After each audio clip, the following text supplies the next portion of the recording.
ધાનેરા તાલુકાના ગ્રામીણ વિસ્તારોમાં ઉપસરપંચની ચૂંટણીને લઈને છેલ્લા 3 દિવસથી ભારે ગરમાવો જોવા મળ્યો હતો। ધાનેરા તાલુકાની 26 જેટલી ગ્રામ પંચાયતોમાં ઉપસરપંચ માટેની ચૂંટણી પ્રક્રિયા સંપન્ન થઈ છે, જેમાં આજે નેનાવા અને નાનુડા ગ્રામ પંચાયતના પરિણામો જાહેર થયા છે। સરહદી નેનાવા ગામ ખાતે આજે સવારે ભારે ગરમાગરમી વચ્ચે ઉપસરપંચ માટેની ચૂંટણી યોજાઈ હતી। નેનાવા ગ્રામ પંચાયત પછી તરત જ રાજસ્થાન રાજ્યની હજ શરૂ થાય છે, તેથી અહીં ચાંપતો પોલીસ બંદોબસ્ત ગોઠવવામાં આવ્યો હતો।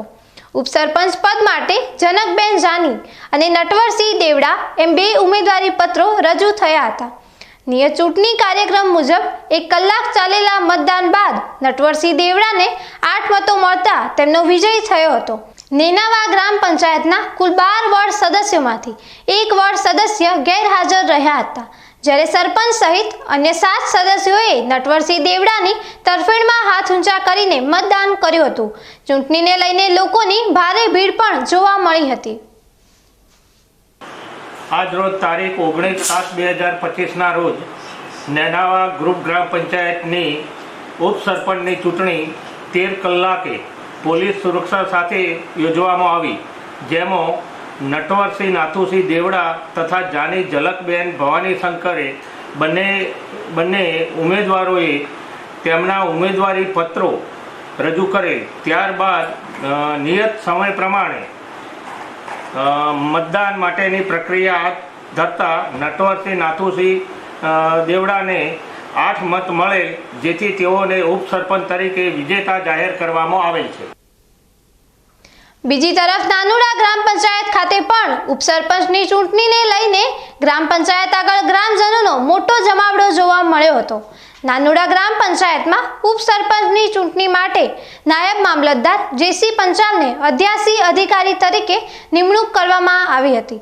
ચૂંટણી કાર્યક્રમ પ્રમાણે 2 ઉમેદવારોએ ઉમેદવારી નોંધાવી હતી, જોકે ઉમેદવારી પત્રોની ચકાસણી દરમિયાન એક ઉમેદવારી પત્ર રદ થતા જયંતિભાઈ પરમાર નાનુડા ગ્રામ પંચાયતના ઉપસરપંચ તરીકે બિનહરીફ ચૂંટાઈ આવ્યા હતા। નાનુડા ગ્રામ પંચાયતના નવનિયુક્ત સરપંચ પરાગભાઈ ચૌધરીના અધ્યક્ષ સ્થાને યોજાયેલી આ ચૂંટણીમાં 8 વોર્ડ સદસ્યો હાજર રહ્યા હતા। દલિત સમાજમાંથી આવતા અને સાધારણ પરિવારના જયંતિભાઈ પરમારની જીતને લઈ સરપંચ સહિત સમાજના આગેવાનો તેમનું સન્માન કર્યું હતું। આજે તારીખ 19/7/2025 નાનુડા ગ્રામ પંચાયતના ઉપસરપંચની ચૂંટણી યોજવામાં આવી હતી। એમાં પ્રત્યાશી નાયબ મામલતદાર અને મારા ચૂંટણા પછી પ્રથમ વખત મારા અધ્યક્ષ સ્થાને સરપંચ તરીકે ચૂંટણી યોજવામાં આવી। એમાં 2 ફોર્મ ભરવામાં આવ્યા હતા। એમાંથી 1 ફોર્મ ચકાસણી દરમિયાન રદ થયું અને 1 ફોર્મ પરમાર જયંતિભાઈ વરજંગાભાઈ એ ફોર્મ માન્ય રહ્યું। એ ઉપસરપંચ તરીકે ચૂંટાયેલા જાહેર થયા। એ બદલ તમામ 8 સભ્યોનો ખૂબ ખૂબ આભાર।